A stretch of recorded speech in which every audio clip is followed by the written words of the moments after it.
I'm even being tormented in a temporary accommodation where I'm already struggling as a neglected, marginalised, isolated, disabled adult woman with no support network. There was a woman outside who was meeting up with a partner. She was wearing next to nothing. She was kissing and hugging her boyfriend, partner, whoever it was, at the bus stop. And then in here, I've got people trying to sell me rollerblades and pretending that they have no money and that it's their birthday. Yet they've got money for drugs and going on beer garden, whatever the thing is called, on Friday night, Saturday night, Sunday nights, whatever, because they're allowed days out of this temporary accommodation. I shouldn't be in this situation in the first place, but when you have no parents, you have no support network, you have no partner, you have no friends, and you have no allies, when difficult situations happen, such as assaults and abuse, you're left with nothing. And just because I haven't killed myself, it doesn't mean that I have a quality of life. But then the staff here are tormenting me and traumatizing me and just patronizing me because they think they're better because they're women with children and partners and sexual lives and money and income. They're not here because they care about people. They're not here because they have a duty. They care about the duty of care. They're here because they've got money and they like to make people who are worse off than them feel even worse because it gives them pleasure, gives them a kick. There's too many of their type around. And then I go to cook. I don't even use the kitchen that often. She comes in and she doesn't even ask, how are you? Can I help? Blah, blah. No, she just goes, make sure you turn the cooker off. I could have sworn back, shouted, instead I politely said sorry. And then I went, no, I always do. It's fine. Yeah.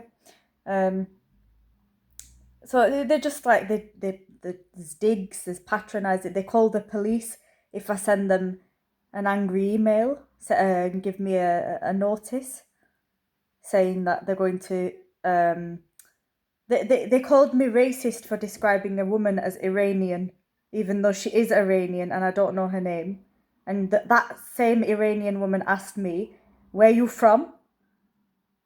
No, real. Where you from? Obviously, I'm not very good at Iranian accents, but they called me racist and they said, and they didn't even know the English people, right? And they put, you have made racism comments. I think she meant racist, but there you go. English people who don't even know how to read or write or speak in English properly. And I'm being patronised by such people. Yeah, and she goes, make sure you turn the cooker off. And I'm thinking, are you bloody monitoring me? I literally just came back in that afternoon today after having spent the majority of the day suffering outside, where there are half naked people, there are people talking about unrelatable things, there are people talking about their incomes. I come back in agony with food so that I can cook and eat it, and they patronise me. They have no idea what it's like to be in such a dire situation. They have no idea what it's like to have no family, no friends, no partner, no children, no pets, no support network, no allies whatsoever. They have no idea what it's like to live with prurigo nodularis, fibromyalgia, constant daytime sleep attacks, and all of these other diseases and disabilities and deformities that I have. They have no idea what it's like, and yet they continue to patronise me. And the thing is that they're receiving rent. This may be a temporary accommodation, but my money, albeit through DWP income at the moment, because there is no way for me to actually earn money, especially in a temporary accommodation where there's no real address. So it's like they just want people to stay stuck in a trap, because you have to think they get their money. They don't care about people's welfare. At this moment in time, my entire body is hurting, but I still feel the need to broadcast all of this because it's better than me going on a rampage or hurting myself or others. And I think it's incredibly commendable that I haven't committed suicide nor hurt anyone else. And as for the stupid fucking GMP bastard police who they called on me, they will suffer too. I pray in the mighty name of Jesus Christ. I pray that they suffer for their sins, because these people have never been humbled. They've never repented. They've never apologised. They've never actually been disciplined throughout their lives. I can tell exactly what these people are. They're the ones where the parents never disciplined them. They probably had sex by the age of 12, not through sexual abuse or rape, as in consensually or by choice went out and had children. They probably had, they had sex by the age of 12, and then they had children by the age of 16, and they think they're these superheroes because they've brought a child into the world, even though they don't actually look after them. They basically put the children into their parents' homes. The parents look after them. They're out drinking, smoking. I'm not just talking about negative stereotypes. I see and hear this. I witness this all the time. I don't live in an affluent area of the northwest of England. These people bully people who are not like them, i.e., people who are not sexually active, people who are not in relationships, people who do not have children, people who do not take drugs and smoke and vape and drink alcohol and engage in disgusting activities. And they have no lived experience of being disabled, of having disabled and dead and now dead parents. They have no lived experience of being abused by your racist, mixed race, hateful, hostile, disgusting elder half siblings who are old enough to be your parents, who are now the age where they are grandparents. Those fucking bastard, sick, twisted, demonic, now orphaned half siblings of mine have never had to live in temporary accommodations, have never gone a day in their life without having a steady stream of income, have always had jobs, not because they've worked for those jobs, not because they've earned those jobs, but because they've probably fucked about just to get the job in the first place. In those days, with my half siblings being in the 60s and above, and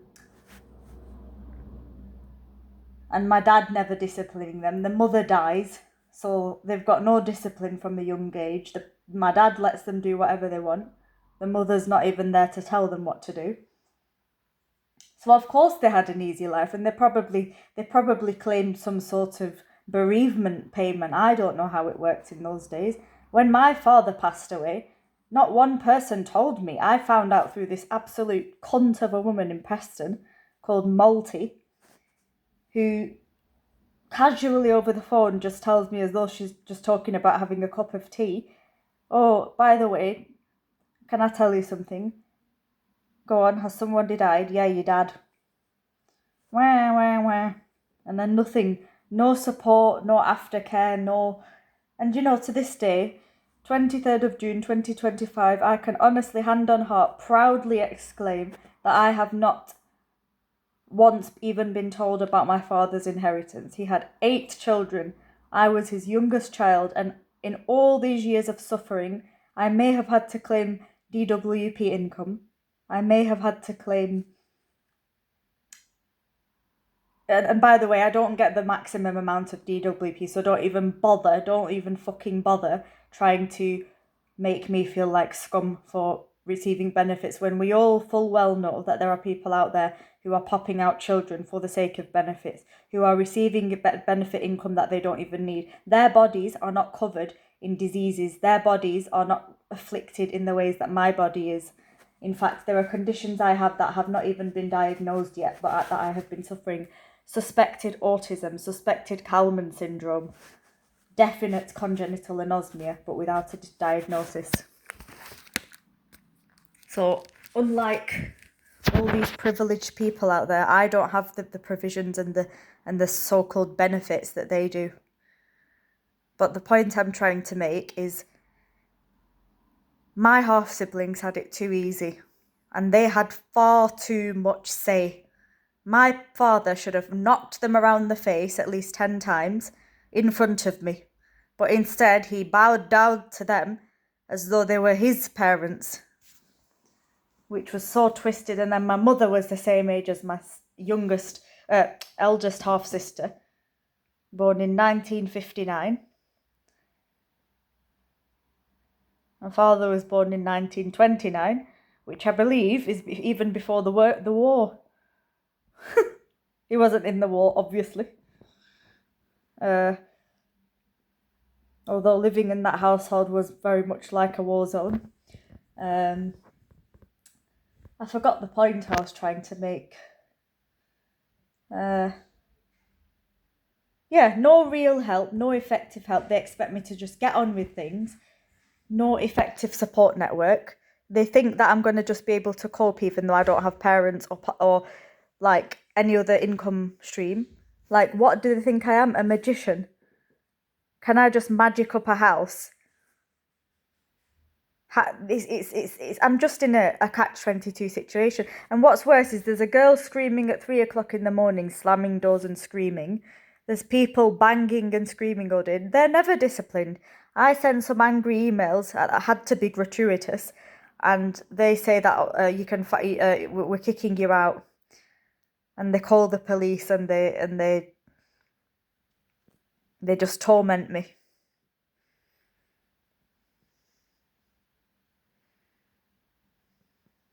And then don't get me started on the two vindictive, evil, so-called, friends, fake friends from university.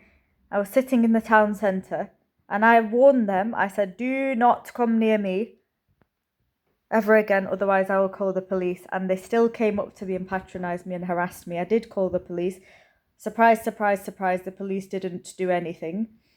But like I said, I believe in God and the truth will out. All these people who are living too proudly today, living off the mum and dad, not actually working, skipping days at work, going on holidays. They're going like that bitch in my class who would come in an hour late every single session, every single seminar. The lecturer did nothing to her. If I walked in 5 minutes late, what's happened? Why are you not here?